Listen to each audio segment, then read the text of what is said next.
Hey everyone, it's Steve back at Kettle Haven Ranch. Thanks for joining me for another episode. Today we're going to be looking at the compost pile, what to do with all the manure that we develop here on the ranch, and how we recycle it and put it back to good use.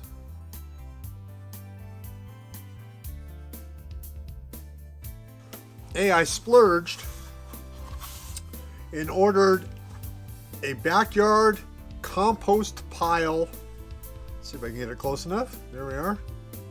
Thermometer for monitoring the heat that your compost pile has. It is made by REOTEMP, and you can see their website, REOTEMP.com.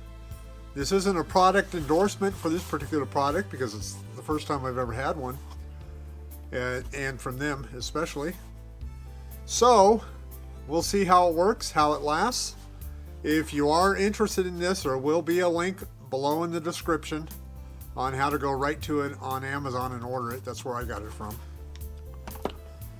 Pulling it out of the box, you see we have a long probe, and then we have a nice gauge. It is supposed to be sealed. It won't fog. That's what they say on their advertising, won't fog. And we're looking at right now in here about 38 degrees. It's a lot colder. The temps I think is just dropping, or it might be me holding it, bringing the temp up. And it goes all the way up to 200, and it has a green area on it on the face, so you can see what is optimal temperature for your manure pile. Sort of sounds funny, doesn't it? Oh well, here we go. To start with, we need to build a pile using biomass that's available from around the homestead. Old hay, straw, sawdust, that can all be used. You want to take out any plastics, twine, rocks if you can. If your compost pile is going to be used for the garden, try to keep your manure selection limited to herbivores and fowl. Additionally, garden waste, kitchen scraps, as long as you don't have meat products in the kitchen scraps, those can all be used. Personally, I love the coffee grinds and eggshells. All good sources of different minerals to put into your compost pile. Okay, here's a warning about a class of herbicides called persistent herbicides, and they're used in pastures, commercial turf, commercial fruits and vegetables. I have a whole list listed here. This is from the North Carolina Extension Office, and I have a link up above. The links will take you right to the page where I got this information from, and you want to read that, especially if you're getting manure from sources outside of your property in which you don't know what has been used on or what has been fed to those animals. So you want to make sure for that, because it can kill your garden before it even gets a chance to sprout. Now that we got that done, you can see I've been watching the box scraper cleaning up manure outside of the paddocks for the horses. I like the box scraper to use for this because I can cover a lot quickly, and I set it real light on its bite so it's not taking a lot of soil.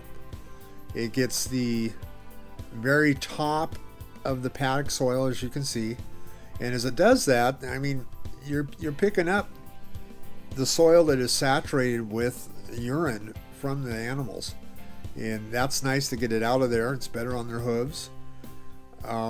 And it is great in the compost pile. It definitely adds up, especially when you're putting in a lot of wood products. You want those nitrates, that ammonium nitrate, into your compost pile to add it in there. Yeah, they need it for the breakdown of any wood products, straw, grass, sawdust, everything, bedding. I personally do not like having the muck piles or compost piles near the house or near the animals. So if you have the luxury of a tractor, haul it away. Get it a ways out. That'll get rid of the flies during the summertime. They'll be attracted out there and not around the house. And any smell, anything at all, animals coming in, rodents, everything are away from where you live. And that's nice. When you build your compost piles, there's a whole bunch of stuff on the web, whole bunch of stuff in books, whole bunch of info. Do what works for you. 2 piles, 3 piles, 4 piles, even 5 piles. Depends on how much you feel comfortable having stacked and what your temperatures are going to be inside. You don't want to have too big a pile because you don't want to have spontaneous combustion. The temperatures will get very hot in there. You have to monitor them. If the temperatures go too high, you need to split the pile up, let it dry out a little bit. If they're too low, you might need to add water so that you have enough moisture in there for the microbes to really get to work breaking stuff down. There's no set rule on how you do it, other than the fact that once you start a pile, to be successful, you need to monitor it and pay attention to what's going on inside.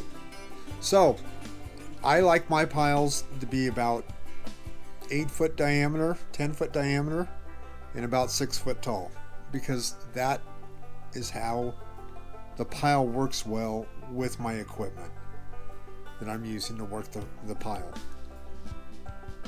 If you're using a wheelbarrow and a shovel, obviously you're going to have a different size pile, and as long as you get at least 3 feet by 3 feet in most environments, and you make sure that the water level's right and the temperature's right, you'll have a successful compost pile.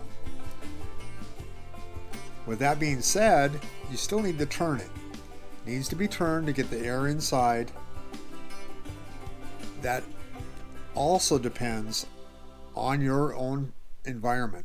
I like to do ours about every week or so. I'll turn it with the tractor, and here we go. This is a week after this pile was made from manure and sawdust. You can still see the sawdust hasn't broken down yet, but look at all the steam coming off it. That is indicative of a healthy pile. The outside temperatures here are below freezing, so that shows that pile has a lot of heat in it. Now, having a thermometer, which we're going to show you here in a second, that's how you know for sure what's going on. And just a caveat, this video was shot about 3 or 4 weeks before we finished this video with the thermometer.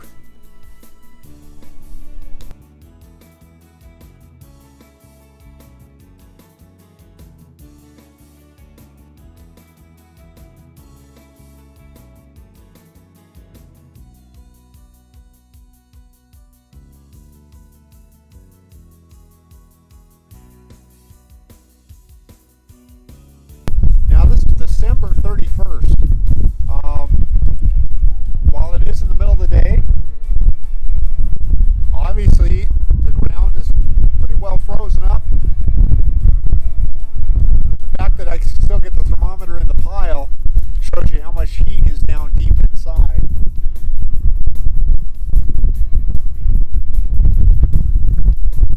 Looks like it's going to top out at 50 degrees. I'm going to try it in a little bit different spot here. See if we can get it all the way in. And immediately upon moving the probe, the temperature is really going up fast.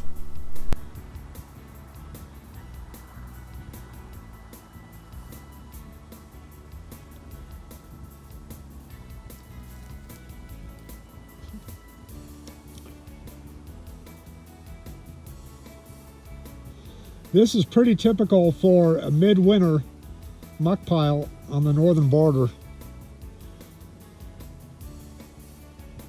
What we're going to do is combine both piles. We're going to open them up, combine both piles, and they'll share the heat and all the little microbes. let that set for the rest of the winter, and we'll be up and running in the spring. That looks like that's where we're going to top out, right about there, about 66, 67 degrees Fahrenheit. Would like to see more, but for an outdoor pile this time of year, once again, it's looking good. Okay, so the GoPro battery died. Back to the iPhone. Real quick, I've been waiting to say this for quite a while. If you like our crap, please subscribe, hit the like button, and ring the notification bell, because there'll be a lot more crap coming from Kettle Haven Ranch. I'm Steve. Happy New Year. Take care.